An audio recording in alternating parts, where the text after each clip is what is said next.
할렐루야. 오늘 추운데 심야 예배까지 오신 여러분들 축복합니다. 오늘은 특별히 이성주 전도사님께서 행복한 교회 담임하신 이성주 전도사님께서 말씀 전해 주실 텐데, 그래서 말씀 먼저 보겠습니다. 민수기 14장 26절에서 35절까지 말씀입니다.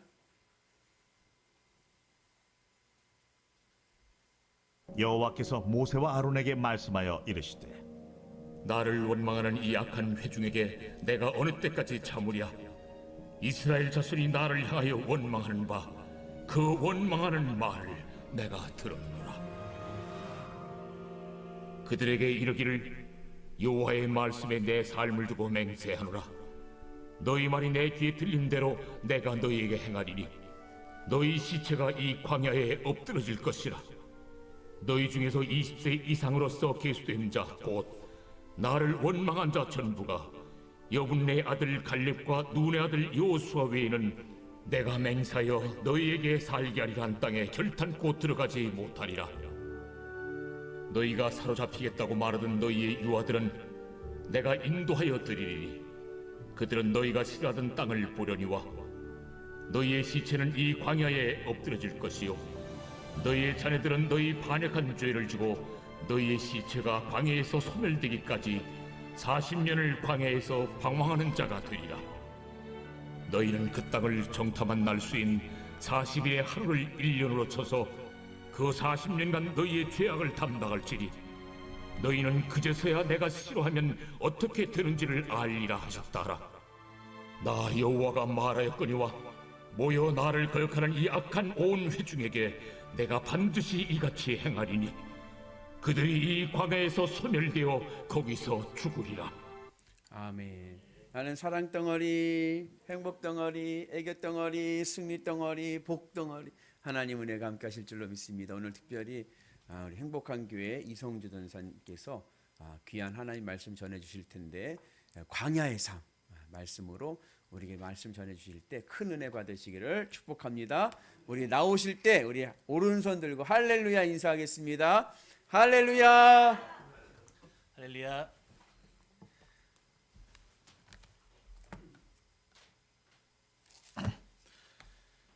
자, 저는 기도하겠습니다. 하나님, 오늘 저를 영입교회로 불러주셔서 주의 말씀을 전하게 하시니 감사합니다.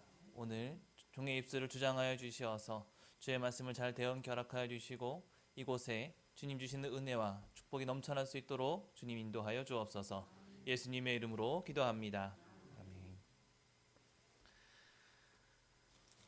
저는 소개받은 대로 행복한 교회를 담임하고 있는 이성주 전도사입니다. 온 지 얼마 안 된 것 같은데 제가 이곳에 온 지가 벌써 4년이라는 시간이 흘렀어요. 그리고 기억하시는지 모르겠지만 영일교회에서도 말씀을 전한 적이 한 번 있었습니다. 그때 와서 제가 베드로의 말씀을 전했던 걸로 기억을 하고 있는데, 당시에는 저희 교회 교인이 딱 한 분이 계셨었어요. 근데 감사하게도 지금 제가 그저께 수요 예배를 드릴 때요, 저희 예배실이 작은 것도 있지만 그래도 꽉 차서 예배를 드렸습니다. 감사하게도 좌석이 12명 정도가 있는데, 물론 그 중에 절반이 저희 가족이기는 해요. 저희 아내랑 저희 아이들이 넷이 있어서 그렇게 앉으니까 꽉 찼는데 감사하게 그렇게 지금 예배를 드리고 있고요. 또 저희 교회도 제가 핸드폰으로 유튜브로 송출을 하고 있는데, 유튜브도 4명 정도가 그래도 꾸준하게, 누가 그렇게 보시는지 모르겠어요. 근데 이렇게 봐주시는 분들이, 함께 예배 드시는 분들이 있어서 감사한 마음으로 지금 사역을 진행하고 있습니다. 오늘 제가 광야의 삶이라는 제목으로 말씀을 주제를 삼고 선포하게 되었는데요. 이 광야라는 곳이 오늘 우리가 읽은 말씀 가운데 보면 어떻게 보면 무서운 장소인 것 같습니다. 이 광야가 지금 심판의 장소이고요, 하나님께서 하나님을 원망했던 사람들을 멸하는 장소로 보여지고 있어요. 당시에 이스라엘 백성들이 하나님을 신뢰하지 않고 하나님의 약속을 신뢰하지 않고 그들이 정탐꾼들의 말만을 듣고 하나님을 원망하고, 그리고 그들이 원망까지만 했어도 저는 하나님이 이 정도까지 안 하셨을 거라고 생각이 드는데, 그들이 원망하면서 뭐라고 이야기를 하냐면 애굽으로 돌아가는 것이 낫지 않겠냐 라는 이야기를 하나님 앞에 하면서 원망합니다. 근데 그 말은 무슨 뜻이냐면 이 이스라엘 백성들이 하나님과 함께하는 삶을 살려고 했던 것이 아니라 그 삶 자체를 부정해버리고 과거에 애굽의 노예의 삶으로 돌아가겠다고. 그러니까 하나님 자체를 부정해버리는 거예요. 하나님께서 오랜 기간 계획을 세우셔서 이 이스라엘 백성들이 노예 생활을 끝내고 이제 하나님의 백성으로서 만들기 위해서 가나안 땅으로 인도하려고 하시는데 이 이스라엘 백성 자체가 하나님을 부정해버리고 있는 거죠. 하나님께서 그래서 그들 가운데 이 벌을 내리시기로 하시는데 원래 내리려고 했던 벌은 광야가 아니었습니다. 원래는요 그냥 이스라엘 백성을 다 없애버리고 모세를 통하여서 새로운 민족을 만들어서 하나님 나라를 만들려고 하셨어요. 그런데 그때 모세가 하나님 앞에 중보 기도를 하였고 하나님께서는 이 광야의 삶을 계획하시게 되셨습니다. 그러니까 이 광야는요 심판의 장소가 아닌 거예요. 이 광야는 하나님이 이스라엘 백성을 용서하시기 위한 장소였고 어떻게 하는 것이 하나님의 백성으로 살아가는 것인가를 알려주기 위한 하나님의 그런 사랑의 장소였던 것입니다. 그럼 광야는 어떤 곳입니까? 아무것도 없는 곳이잖아요. 누군가가 도와주지 않으면, 누군가가 채워주지 않으면 도저히 살 수 없는 곳이 바로 광야입니다. 그래서 이스라엘 백성들이 광야에서 할 수 있는 거라고는 가라고 하면 가고 멈추라고 하면 멈추고 또 배고플 때 만나 내리면 만나 먹고 고기 먹고 싶을 때는 메추라기 주시면 메추라기 먹고 그렇게 하나님이 인도하시고 이끄시는 대로만 살아갈 수밖에 없는 그러한 장소가 바로 이 광야였다라는 것입니다. 이 광야에서 이들은 그렇게 불기둥과 구름기둥을 통하여 보시는 하나님의 인도하심을 따라가기만 하면 됐었는데 놀라운 것은 이들이 무언가를 막 하지 않아도요 하나님께서는 이들의 필요를 다 채워주셨다라는 거예요. 어떻게 채워주십니까? 신명기 29장 5절에 보면 그들의 옷이 낡아지지가 않았고 또 그들의 신발이 헤어지지가 않았다라고 기록하고 있거든요. 사람의 옷이라는 게요 아무리 깨끗하게 잘 입어도요 시간이 조금만 흐르게 되면 어떻습니까? 헤어져서 낡아서 못 입게 되잖아요. 사실은 저도 옷을 이렇게 많이 사 입는 걸 좋아하는 사람이 아니라서요. 얼마 전에 여름 정장 하나를 버렸는데 가만히 생각해보니까 한 5년 정도를 입었더라고요. 저는 정장을 많이 안 입었었으니까 괜찮게 꺼냈는데 가만히 보니 주머니 라인에 다 해져 있고요. 그리고 바지를 가만히 보니까 바지가 비치더라고요. 하도 달아서. 그런데 이스라엘 백성은 광야에서 살아가고 있어도 그 옷이 헤어지지 않았다라는 거예요. 왜요? 그들에게 옷이 필요함을 하나님께서 아시기에 하나님께서 지키시고 보호하시고 그렇게 필요를 채워주셨던 것입니다. 사실 제가 오늘은 이 설교 말씀을 전하면서 성경 이야기를 많이 하려고 하기보다는 제 간증을 하려고 합니다. 제가 이 행복한 교회로 오기까지의 과정이 조금 험난하고 어려웠습니다. 저는 원래 서울에 있는 강북구에 있는 교회에서 전임 전도사로 그렇게 사역을 하고 있었어요. 교회로 옮기는 거를 썩 좋아하는 편이 아니라서 한 교회를 섬기면 그 교회를 오랫도록 섬기고자 하는 마음이 늘 강했었습니다. 그래서 부교역자로 열심히 사역을 하고 있는데 하나님께서 저를 단독 자리로 좀 내모시는 그런 감동도 있고 여러 가지 상황들이 있어서 말씀을 드렸어요. 다영사님한테 목사님 단독의 사명이 있어서 단독을 나가야 될 것 같습니다. 말씀을 드렸더니 목사님께서 단서를 거신 게 나갈 수 있는 교회가 정해지면 그때 나가는 걸로 하자. 그때까지는 있어라 라고 하셔서 교회를 구하면서 열심히 사역을 하고 있었어요.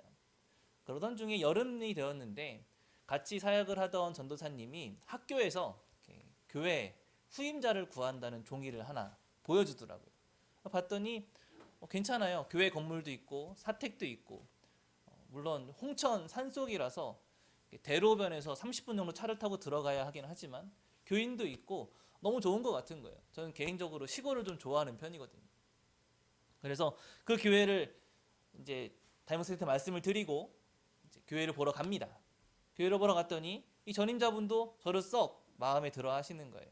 그래서 잘 이야기가 돼서 그러면은 전도사님이 오시는 걸로 합시다 하고 기간은 제가 이제 담임 목사님과 협의를 하겠습니다 라고 이야기를 하고 협의를 했을 때 이제 그해 12월에 옮기는 걸로 이야기가 되었어요.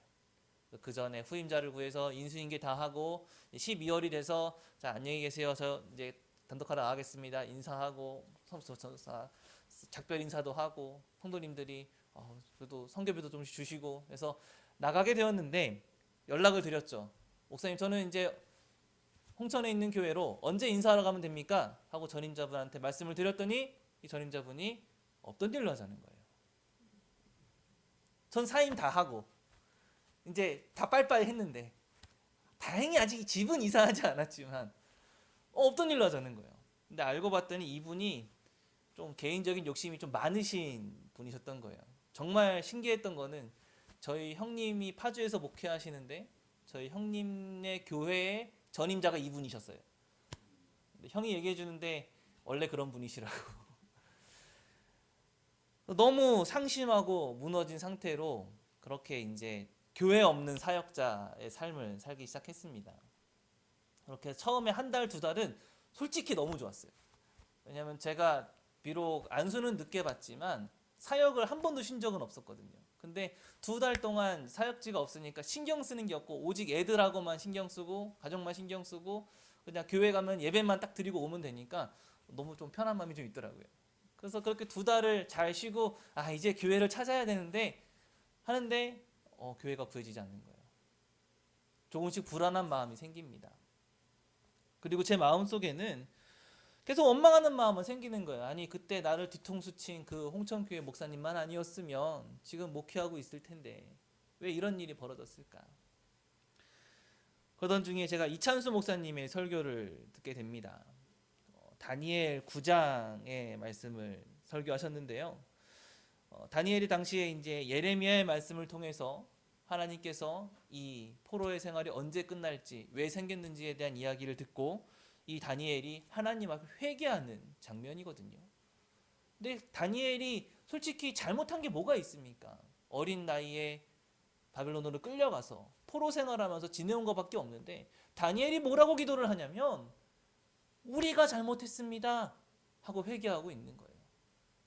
과거에 이스라엘 백성들이 잘못해서 제가 이 모양 되었습니다. 그들의 죄를 용서해 주세요가 아니라 하나님 우리가 잘못했습니다. 우리를 용서해 주세요 하고 기도하고 있는 거예요. 그리고 그가 그렇게 기도했을 때에 하나님께서 이 다니엘이 기도를 시작함과 동시에 가브리엘을 보내주셔서 바로 응답을 해주시는 그 이야기를 하시면서 누구를 탓하고 상황을 탓하고 다른 사람을 탓할 게 아니라 내가 회개하고 내가 바로 서는 게 옳은 것이다라고 그 이야기를 듣고 나서 가만히 저를 생각해 봤더니 제가 꼭 그렇게 탓만 하고 있었던 거예요. 상황 탓하고 여러 가지 탓만 하면서 그렇게 기도도 하지 않으면서 그런 상황을 지내고 있었던 거예요. 그때부터 제 생각이 바뀌고 제 기도가 다시 시작되면서 바뀐 것이 무엇이 있었냐면 저는 당시에 기도를 할 때마다 어떻게 기도했냐면 하나님 제가 어디로 가야 합니까? 하나님이 예배 두신 곳이 어디십니까? 그렇게 기도를 했어요. 그러면서 카페에도 가서 그 개척교회를 이제 옮기는 사람들끼리 모여있는 또 카페가 있더라고요. 그래서 그 카페에 가서 개척교회 구하는 사람 뭐가 있는가? 그러면 제 머릿속에 있는 건 뭐였냐면 그래도 교회가 건물은 있어야지. 교회가 교회 거여야지. 그리고 교인이 그래도 어느 정도 조금은 있으면 좋겠다. 많진 않아도 한 10명 정도만 있으면 좋겠다. 그런 생각을 하면서 찾고 있는데 그런 교회가 있나요? 없죠. 있어도 대부분 얼마 정도 또 준비를 해서 가야 됩니다. 그렇게 찾고 있었는데 그게 아니었다라는 거예요. 하나님 제가 어디로 가야 합니까가 아니라 하나님 제가 준비된 자가 되게 하여 주옵소서라는 기도가 내가 먼저 나왔어야 했던 거예요. 어디로 가는지는 중요하지 않았고 내가 준비가 돼 있으면 어디를 가든지 그 교회가 바로 제 교회였던 거예요. 아브라함이 그랬잖아요. 아브라함은요 하나님이 목적지를 알려주지 않았어요.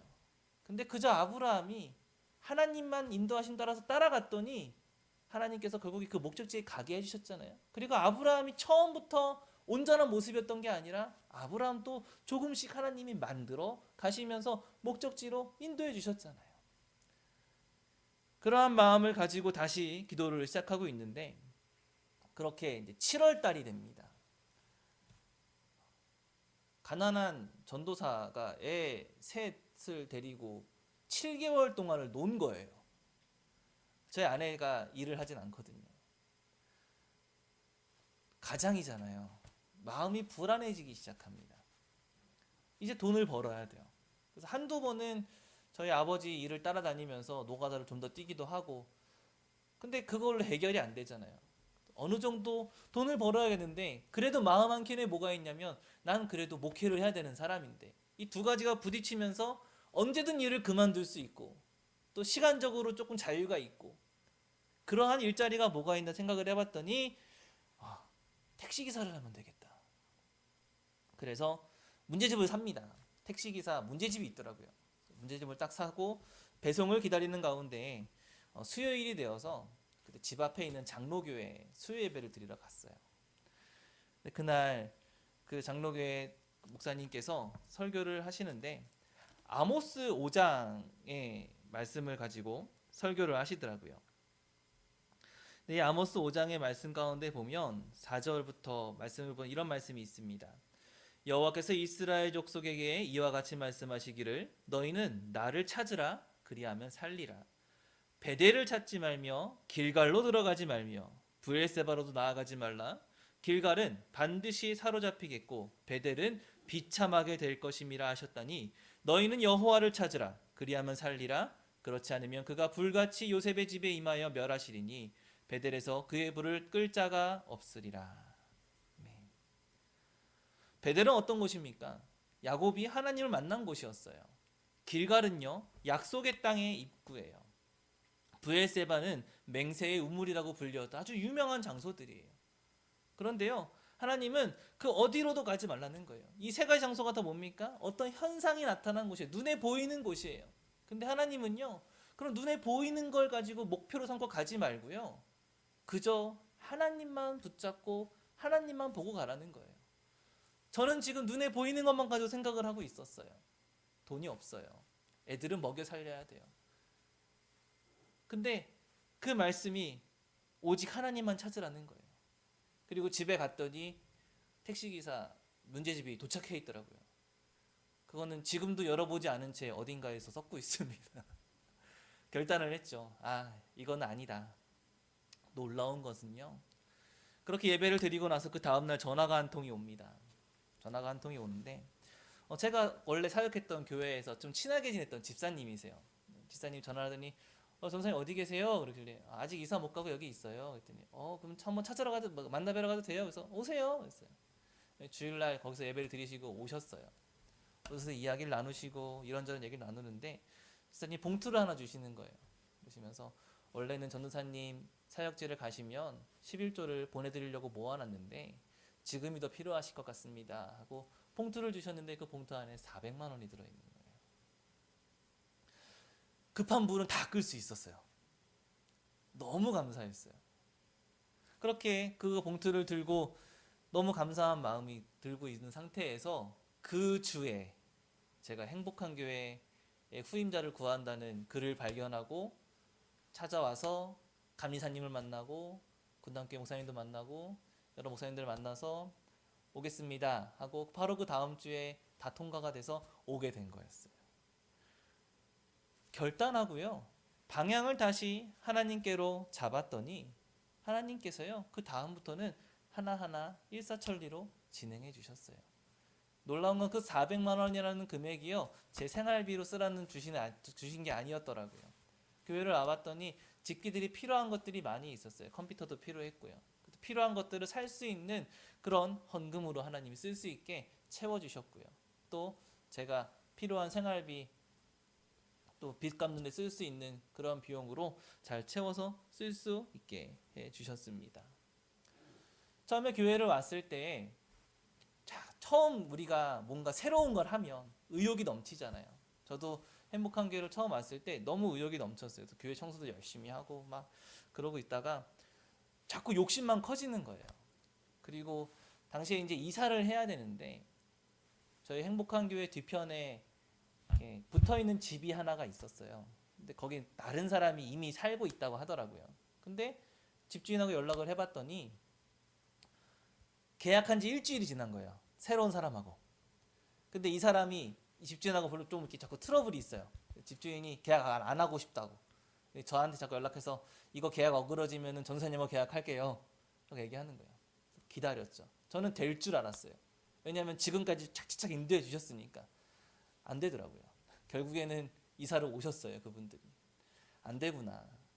그래서 동네 근처에 집을 구해서 거기에서 살게 되었는데 제가 만약에 그때 사택읍에서 들어왔으면 정말 힘들었을 건데 그분들이 1년은 살고 도망치듯 이사가 나가버리시더라고요.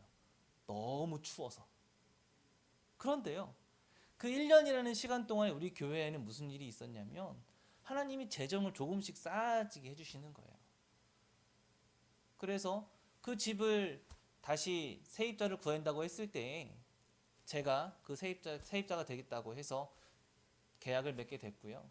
또 집 안을 따뜻하게 수리할 수 있는데 교회의 재정으로 다 감당할 수 있게 해서 그렇게 이사를 또 오게 돼서 지금은 교회와 집이 붙어 있습니다. 이 사택을 공사하는 과정 가운데 저희 아버지가 이제 공사를 하셨는데 아버지가 그러셨어요. 400만 원으로 해서 우리 창문만 바꾸자. 대배만 하고. 그러시라고. 아버지가 집을 딱 보고 하시더니 400으로 안 되겠다. 600으로 하자. 그러세요. 야 600으로 안 되겠다. 1200 나올 것 같아.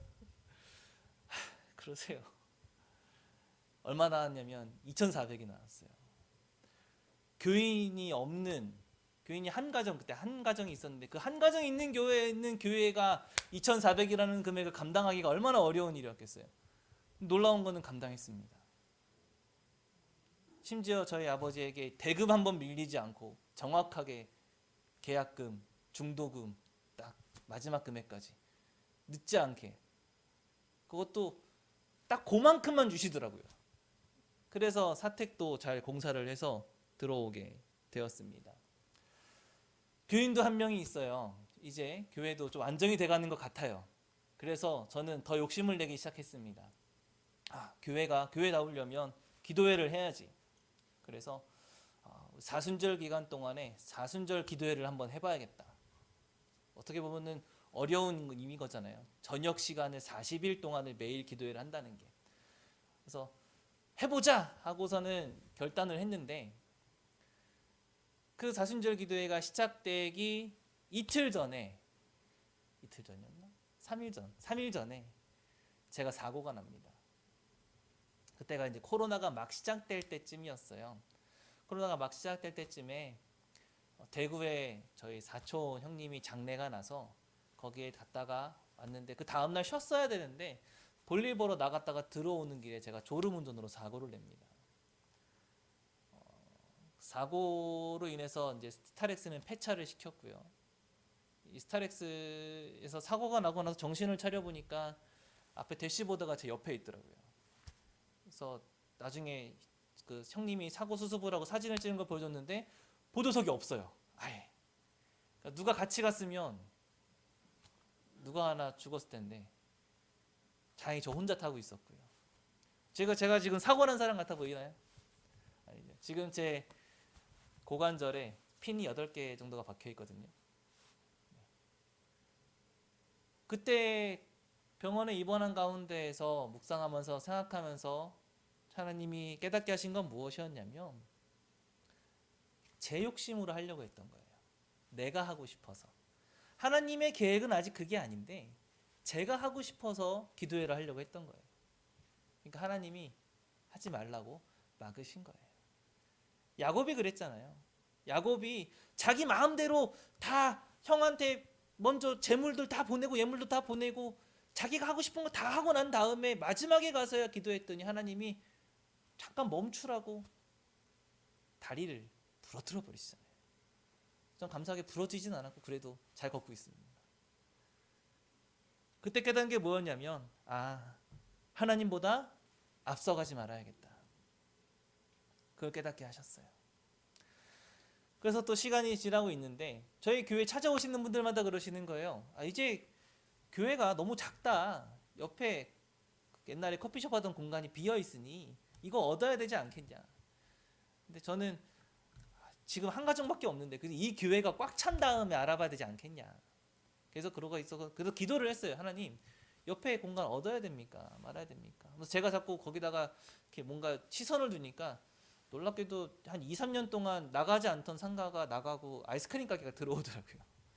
하나님이 또 하지 말라고 막으셨던 것 같습니다. 지금은 그렇게 이제는 교회가 지금 있는 교회 안에 그렇게 채워지고 또 하나님께서 인도하여 주시어서 지금은 있는 교회 안에서 채워져서 예배를 드리고 있고요. 그렇게 12명이라는 사람이 모여서 함께 예배를 드리는 교회가 되었습니다. 그리고 저는 지금도 그 삶이 진행되고 있다라고 생각하고 있어요. 여러분, 아까도 제가 광야에 대해서 말씀을 드렸습니다. 광야의 삶이라는 것은요, 하나님보다 앞서지 않는 삶입니다. 앞서고 싶어도 앞설 수가 없는 삶이 광야의 삶이에요. 왜요? 어디가 끝인지 모르고요, 어디가 목적지인지 몰라요. 오직 의지할 수 있는 것은 하나님밖에 없습니다. 하나님이 보여주시는 구름 기둥과 불 기둥, 그거를 따라가는 것 말고는 길이 없어요. 우리가 해야 되는 것은 그 인도하심을 따라가는 것뿐인 줄로 믿습니다.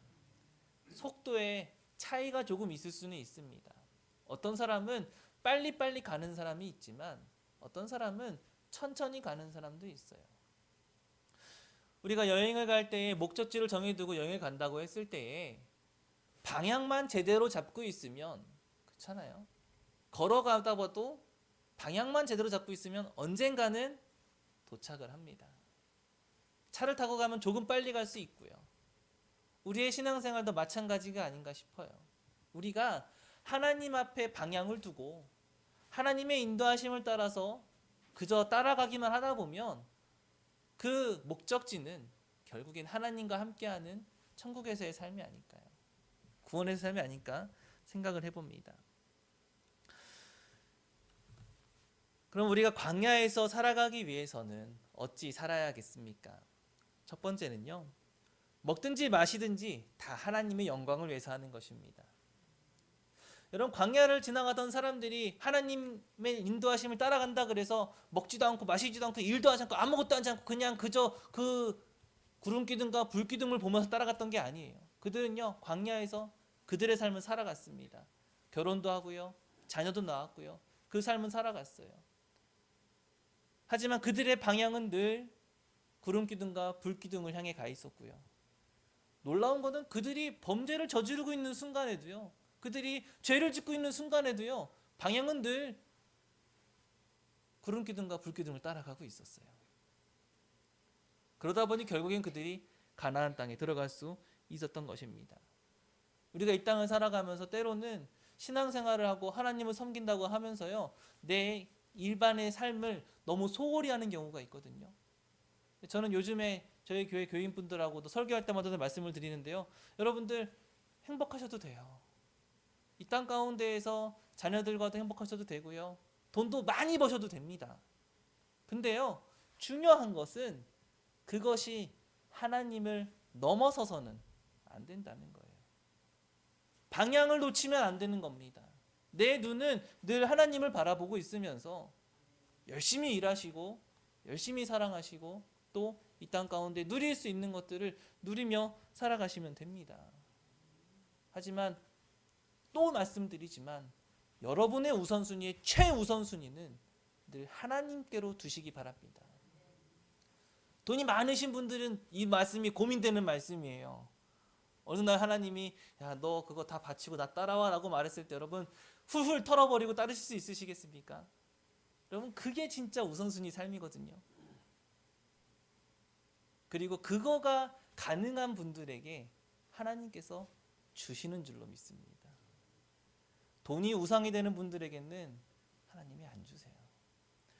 그렇게 먹든지 마시든지 무엇을 하든지 하나님의 영광을 위해서 하는 삶이 광야에서의 삶입니다. 두 번째는 무엇이냐면 바로 만족하는 삶을 살아가시는 겁니다. 여러분, 하나님께서 이 광야를 걷는 이스라엘 백성들에게 날마다 만나를 주셨어요. 조건은 하나였습니다. 필요한 만큼만. 남아서 하루를 두면 다 썩어버렸어요. 그 말은 무슨 뜻입니까? 우리의 필요한 만큼 하나님이 늘 채워주신다는 거예요. 제가 가끔 교회에 선교비가 좀 더 들어오고 또 11조를 보내주시는 분들이 있어서 재정이 조금 넘칠 때가 있어요. 근데 그러면 욕심이 생기잖아요. 아, 이거 우리 생활비로 다 옮겨도 되겠다. 근데요, 아직까진 감사하게 그냥 필요에 따라서만 제가 하고 있거든요. 근데 넘치게 채워주시는 거는요, 하나님께서 또 넘치게 쓰시는 부분들이 또 있으시더라고요. 저는 그래서 이번에 성탄절을 맞이해서요, 주역 주변 사회분들에게 선물 나눠보내는 거에 조금 많은 재정을 할애했고요. 또 선교사분에게도 저희도 도움받는 처지긴 하지만 선교사 나가신 분들에게 나가신 분 한 분을 제가 정해서 50만 원의 선교비도 보내드리는 교회가 됐어요. 감사하죠. 그리고 작년 같은 경우에는 성탄절에 학교에 장학금도 주고요. 그리고 지역사회 한 명 아이를 선정해서 또 장학금을 주기도 하고요. 그렇게 도와줄 수 있는 교회가 되기도 하더라고요. 근데 만약에 제가 만족하지 못하고 욕심을 부렸으면 다 그게 어디로 들어갈까요? 네, 여기로 들어가겠죠. 여러분, 솔직히 여러분들의 삶이 지금 축복받고 은혜가 넘치는 삶이십니까? 아니면 부족한 삶이십니까? 여기 계신 분들은 오랜 삶을 살아오신 분들이시니까 과거의 삶을 다 기억하시잖아요. 옛날에 비하면 지금 어떠세요? 충분하시죠? 만족하시죠? 이제는 감사하고 그 만족함 가운데에서 하나님 앞에 감사하시면서 또 그것을 넘치는 부분을 나눌 수 있는 그러한 삶을 살아가시는 우리 여러분 되시기를 바랍니다. 세 번째는 무엇이냐면 의지하는 것입니다. 하나님만 의지하고 가는 삶이 광야의 삶이에요. 저희 아버지도 이제 나이가 많이 드셨거든요. 나이가 많이 드셔서 이제 내년이면 칠순이신데 아버지가 나이가 드시면서 점점 약해지는 게 눈에 보여요. 근데 아버지가 되게 의욕적으로 힘이 나실 때가 언제였냐면 제가 아버지에게 도움의 손길을 요청할 때, 그때 제가 생각한 게 무엇이냐면 하나님도 그러시겠구나. 우리가 할 수 있어도 하나님 도와주세요 라고 얘기할 때에 하나님 보시기에 얘는 내 안에 있구나. 얘는 내 도움이 없이는 살 수 없구나. 얘는 내 테두리 안에 있는 아이구나 라고 생각하시겠구나라는 생각을 했습니다. 그리고 광야는 그것을 연습하는 삶인 거예요. 하나님만 붙들고 하나님만 의지하고 내가 할 수 있다라고 생각하는 것이 아니라 나는 못합니다, 주님. 하지만 하나님은 할 수 있으니 내가 하나님 손 붙잡고 하면 할 수 있습니다. 하나님이 도와주시면 할 수 있습니다. 광야 아무것도 보이지 않지만 하나님 손 붙잡으면 이 광야의 끝에 갈 수 있습니다. 라고 그렇게 의지하는 삶이 바로 광야의 삶입니다. 그리고 마지막으로는요, 아까도 말씀드렸지만 앞서지 않는 거예요. 우리나라 속담에 그런 말이 있습니다. 돌다리도 두드려 보고 건너라. 이거를 교회로 가지고 오면요, 뻔히 보이는 것도 기도하고 하세요. 물어보고 하세요.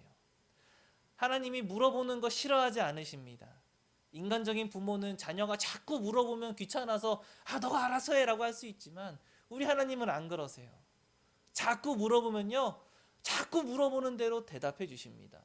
그리고 더 많이 물어보는 사람들에게 더 많이 알려주세요.